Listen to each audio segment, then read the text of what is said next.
Hello everyone, गौतमीज education hub पर आप सभी का बहुत बहुत स्वागत है। उम्मीद है आप सभी अच्छे होंगे, एग्ज़ाम की तैयारी अच्छे से जारी होगी। आज है 29 अक्टूबर 2024। तो आज के करंट अफेयर की क्लास आप लोगों के सामने। क्लास शुरू करने से पहले आप लोगों से छोटी सी रिक्वेस्ट, अगर आप लोग चैनल पर नए हैं तो प्लीज़ चैनल को सब्सक्राइब कीजिएगा। अगर वीडियो आपको थोड़ी सी भी अच्छी लगे तो लाइक कीजिएगा और ज़्यादा से ज़्यादा शेयर कीजिएगा। आगे बढ़ने से पहले आप लोगों के लिए ऊर्जावान बनाने के लिए आज का मोटिवेशनल कोट, अपनी किस्मत के पन्नों पर जो पसीनों की स्याही से अपने इरादे लिखा करते हैं, अपनी किस्मत के पन्नों पर जो पसीनों की स्याही से अपने इरादे लिखा करते हैं, उनकी किस्मत अक्सर बुलंद हुआ करती है। तो आइए चलते हैं हमारे करंट अफेयर सेशन की तरफ। आप लोग मुझे टेलीग्राम पर फॉलो कर सकते हैं, वहाँ पर आप लोगों को डेली वीडियो का PDF मिलने वाला है। हमारे करंट अफेयर सेशन का फर्स्ट क्वेश्चन है, हाल ही में किस देश ने श्री श्री रविशंकर को अपना सर्वोच्च नागरिकता पुरस्कार प्रदान किया है? Which country has recently bestowed it's highest citizenship award on Shri Shri Ravishankar? तो किस देश ने दिया है इनको अपना सर्वोच्च नागरिकता पुरस्कार? तो यह दिया है फिजी ने। किसने दिया है? फिजी ने दिया है। अगर हम बात करें कि श्री श्री रविशंकर यह कौन है, तो यह एक आध्यात्मिक गुरु हैं। श्री श्री रविशंकर, आपने इनको देखा होगा, ठीक है। तो ये हैं श्री श्री रविशंकर, ये एक आध्यात्मिक गुरु हैं। इनके भक्त इन्हें श्री श्री रविशंकर जी के नाम से जानते हैं, ठीक है। तो वहाँ पर इनको ये अवार्ड क्यों मिला है कि विभिन्न समुदायों के बीच में सद्भावना पैदा करने के लिए इनको यह पुरस्कार जो है वो मिला है, ठीक है। फिजी की राजधानी है सुवा, मुद्रा है फिजियन डॉलर और वहाँ के प्रधानमंत्री हैं सिटी नेवी राबुका, ठीक है। तो ये श्री श्री रविशंकर, इनको तो आपने देखा ही होगा। और ये आर्ट ऑफ लिविंग फाउंडेशन के संस्थापक भी हैं, ये भी आप लोगों को पता होना चाहिए। हाल ही में मिस ग्रैंड इंटरनेशनल का खिताब जीतने वाली पहली भारतीय महिला कौन बनी है? Who has recently become the first Indian woman to win the title of Miss Grand International? इसका सही आंसर हमारे पास होने वाला है रेचल गुप्ता। क्या नाम है? रेचल गुप्ता। कौन सा खिताब जीता है? मिस ग्रैंड इंटरनेशनल का खिताब इन्होंने जीता है, ठीक है। इन्होंने इंडिया को रिप्रेजेंट किया था। अभी ये कहाँ पर हो रहा था? ये थाईलैंड के बैंकॉक में हो रहा था। और ये जो रेचल गुप्ता है, ये कहाँ की रहने वाली हैं? यह पंजाब की रहने वाली हैं, भारत की। तो ये रेचल गुप्ता हैं। आपने देखा होगा, अगर आपने ये शो देखा होगा तो इन्होंने गंगा का वहाँ पर जो हम मतलब वहाँ पर क्या हो रहा था कि अपने अपने देश का कल्चर रिप्रेजेंट कर रहे थे, तो इन्होंने वहाँ पर गंगा एज गंगा वहाँ पर रिप्रेजेंट किया था। तो ये अब मिस ग्रैंड इंटरनेशनल बन चुकी हैं, ठीक है। हाल ही में अंतर्राष्ट्रीय एनिमेशन दिवस कब मनाया गया है? When has International Animation Day been celebrated recently? तो यह कब मनाया गया है? यह मनाया गया 28 अक्टूबर को, ठीक है। नेक्स्ट है, हाल ही में पावर ग्रिड को कहाँ नई ट्रांसमिशन परियोजना मिली है? Where has the power grid got a new transmission project recently? तो यह कहाँ पर मिली है? यह मिली है गुजरात में, ठीक है। कहाँ पर मिली है? यह गुजरात में मिली है। हाल ही में किस राज्य सरकार ने विशेष शिक्षा जोन बनाए जाने की घोषणा की है? Which state government has recently announced the creation of special education zone? तो कौन सी गवर्नमेंट ने की है? यह की है उत्तर प्रदेश ने। किसने की है? उत्तर प्रदेश सरकार ने किया है। ये जो दिव्यांग जो होते हैं, विकलांग बच्चे, विशेष तरह के जो बच्चे होते हैं, उनके लिए यह जोन जो है वो बनाए जाएंगे। तो कौन सी सरकार ने? यह उत्तर प्रदेश सरकार ने किया है। हाल ही में भारत ने सुल्तान जोहर कप जूनियर हॉकी में कौन सा पदक जीता है? विच medal has India won in Sultan Johar cup junior hockey recently? तो कौन सा पदक जीता है? इन्होंने जीता है ब्रोंज मेडल, यानी कि कांस्य पदक, ठीक है। किसको हराकर जीता है? न्यूजीलैंड को हराकर जीता है। और कहाँ पर यह आयोजित हुआ है? तो यह मलेशिया में आयोजित हुआ है, ठीक है। ये भी आप लोगों को ध्यान रखना है। हाल ही में द बुक ऑफ नाउ किताब किसने लिखी है? Who has recently written the book of now? किसने लिखी है? मनोज वी जैन ने। किसने लिखी है? मनोज वी जैन ने लिखी है। तो यह जो बुक है, इसमें मतलब क्या है बताया हुआ, जीवन की यात्रा के विभिन्न पहलुओं को चित्रित करने के लिए सांपों को रूपक के रूप में इस्तेमाल किया है, ठीक है। नेक्स्ट है, हाल ही में प्रधानमंत्री नरेंद्र मोदी ने C-295 सैन्य विमान विनिर्माण परिसर का उद्घाटन कहाँ किया है? Where has Prime Minister Narendra Modi recently inaugurated the C-295 military aircraft manufacturing complex? तो कहाँ पर बनाया है? यह बनाया है वडोदरा, गुजरात में। कहाँ पर? वडोदरा, गुजरात में बनाया है।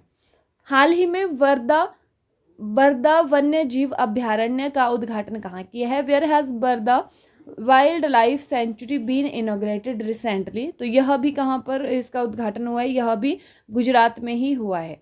हाल ही में भारत ने किस देश के धार्मिक स्थलों को सौर प्रणालियां सौंपी हैं? Recently India has handed over solar systems to the religious places of which country. इसका सही आंसर हमारे पास होने वाला है श्रीलंका। तो वहाँ पे जो भी धार्मिक प्लेस हैं उनके छत पर लगाने के लिए सौर प्रणालियां भारत ने दी हैं। कौन से देश को? श्रीलंका को दी है। ठीक है, कल की क्लास का रिवीजन देख लीजिए। हाल ही में रेड लाइट ऑन गाड़ी ऑफ अभियान की शुरुआत किसने की है? Who has recently started the red light on गाड़ी ऑफ कैंपेन। तो यह किसने किया है? यह नई दिल्ली ने किया है। ठीक है, क्यों भाई? वायु प्रदूषण को कम करने के लिए, नियंत्रित करने के लिए। ठीक है, हर साल संयुक्त राष्ट्र दिवस कब मनाया जाता है? When is United Nations day celebrated every year. तो यह 24 अक्टूबर को मनाया जाता है। कल हमने इसके बारे में बहुत ही ज़्यादा डिटेल से पढ़ा था। कनक राजू, जिनका हाल ही में निधन हो गया, किस पेशे से संबंधित थे? Kanak Raju who passed away recently was associated with which profession. तो यह लोक नर्तक थे, गुसाडी लोक नृत्य करते थे। कहाँ का है ये? तेलंगाना के थे। ठीक है, तो ये भी आपने ध्यान रखना है। और इनको गुसाडी राजू के नाम से भी जानते हैं। और कौन सी जनजाति का है? गोंड जनजाति का है। भारत और जर्मनी के बीच 7वां अंतर सरकारी परामर्श कहाँ आयोजित किया गया था? Where was the 7th intergovernmental consultations between India and Germany held? तो कहाँ पर हुआ है? यह नई दिल्ली में हुआ है। नेक्स्ट है रानी रामपाल, जिन्होंने हाल ही में अपनी सेवानिवृत्ति की घोषणा की, किस खेल से संबंधित हैं? Rani Rampal who recently announced her retirement is related to which sport. तो कहाँ से भाई? ये हॉकी से संबंध रखती हैं। हॉकी की रानी भी इनको कहा जाता है। मतलब भारत में कहाँ से, कौन से स्टेट से हैं ये? हरियाणा से संबंध रखती हैं। देश में 21वीं पशुधन जनगणना का शुभारंभ किसने किया? Who launch the 21st live stock census in the country. तो राजीव रंजन सिंह, ये डेयरी विकास मंत्रालय इनके पास है, इसीलिए इन्होंने इसका उद्घाटन किया, शुभारंभ किया है। ठीक है, प्रथम वैश्विक प्रकृति संरक्षण सूचकांक में भारत का कौन सा स्थान है? What is the rank of India in the first global nature conservation index. तो कौन सा स्थान है? 176वां स्थान है इसमें। ठीक है, जो यह रैंकिंग है इसमें 176वां स्थान है। और 100 में से 45.5 जो है वो भारत को अंक मिले हैं। नीचे से चौथे नंबर पर है भारत। 180 देशों में से 176वां स्थान है। ठीक है, इसके 4 स्तंभ क्या हैं? 4 पिलर्स क्या हैं इसके इस रैंकिंग को निकालने के? भूमि प्रबंधन, जैव विविधता के लिए खतरा, क्षमता और शासन, और भविष्य के रुझान। हाल ही में पहला ब्रिक्स आउटरीच संवाद कहाँ घोषित किया गया? Where was the first BRICS outreach dialogue held recently. तो यह कहाँ पर? कजान, रूस में हुआ है। 16वां जो ब्रिक्स सम्मेलन है वह भी यहीं पर हुआ है। ठीक है, हाल ही में विश्व श्रव्य दृश्य विरासत दिवस कब मनाया गया है? Recently world day for audio visual heritage was celebrated. तो कब हुआ है यह सेलिब्रेटेड? यह हुआ है 27 अक्टूबर को। हाल ही में एक्सिस बैंक के एमडी और सीईओ किसे नियुक्त किया गया है? Who has been recently appointed as the MD and CEO of Axis Bank. तो यह अमिताभ चौधरी जी बने हैं। ठीक है, मुंबई में इसका मुख्यालय है एक्सिस बैंक का। हाल ही में अंतर्राष्ट्रीय, यह जो अक्टूबर मंथ का रिवीजन है, हाल ही में अंतर्राष्ट्रीय अहिंसा दिवस 2024 कब मनाया गया है? तो अंतर्राष्ट्रीय अहिंसा दिवस यह 1 अक्टूबर को मनाया गया है। हाल ही में अपना अंतिम कोयला बिजली संयंत्र बंद करने वाला पहला G7 राष्ट्र कौन सा है? तो यह ब्रिटेन है। सबसे पहले शुरू भी इसी ने किया था। हाल ही में 594 पारियों में सबसे तेज 27,000 रन पूरे करने वाले खिलाड़ी कौन बने हैं? इनका नाम है विराट कोहली। हाल ही में 2024 हुरून इंडिया अंडर 35 की सूची में शीर्ष स्थान किसे मिला है? तो यह किसको मिला है? यह मिला है अंकुश सचदेवा को। ठीक है, हाल ही में लोकसभा अध्यक्ष ओम बिरला ने हर घर दुर्गा अभियान कहाँ पर प्रारंभ किया है? तो यह कहाँ पर प्रारंभ हुआ? यह महाराष्ट्र में हुआ है। हाल ही में चर्चा में रहे मल्टी ओमिक्स डाटा पोर्टल का संबंध किससे है? तो इसका संबंध है कैंसर से। ठीक है, हाल ही में भारत कजाकिस्तान का 8वां संयुक्त सैन्य अभ्यास काजिंद 2024 कहाँ पर प्रारंभ हुआ है? तो ये जो भारत और कजाकिस्तान का है यह कहाँ पर हुआ है? यह उत्तराखंड में हुआ है, ओली नामक जगह पर।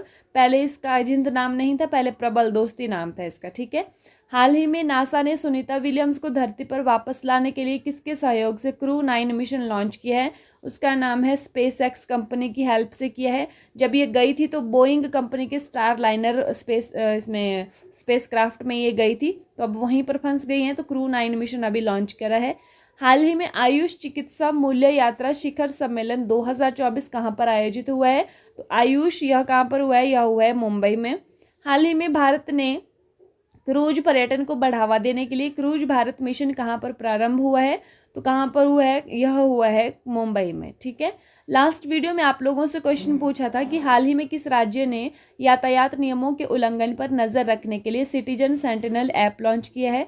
विच state has recently launched Citizen Sentinel app to keep an eye on traffic rule violations? तो आपने सही आंसर किया था कि केरल गवर्नमेंट ने किया है ये।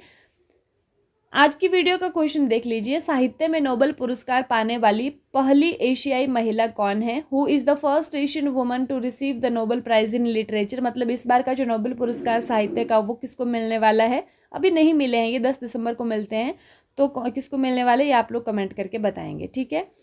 वीडियो में अंत तक जुड़े रहने के लिए आप लोगों का बहुत बहुत धन्यवाद। तो अंत में जाते जाते आप लोगों के लिए कुछ लाइनें। तू भी वही कर जो घड़ी करती है, चलते रहे, आज नहीं तो कल सफलता ज़रूर तेरे कदम चूमेगी। इसी के साथ thank you and have a nice day. खुश रहिए, अपना ख्याल रखिए और अपनी तैयारी को डे बाय डे मजबूत रखिए।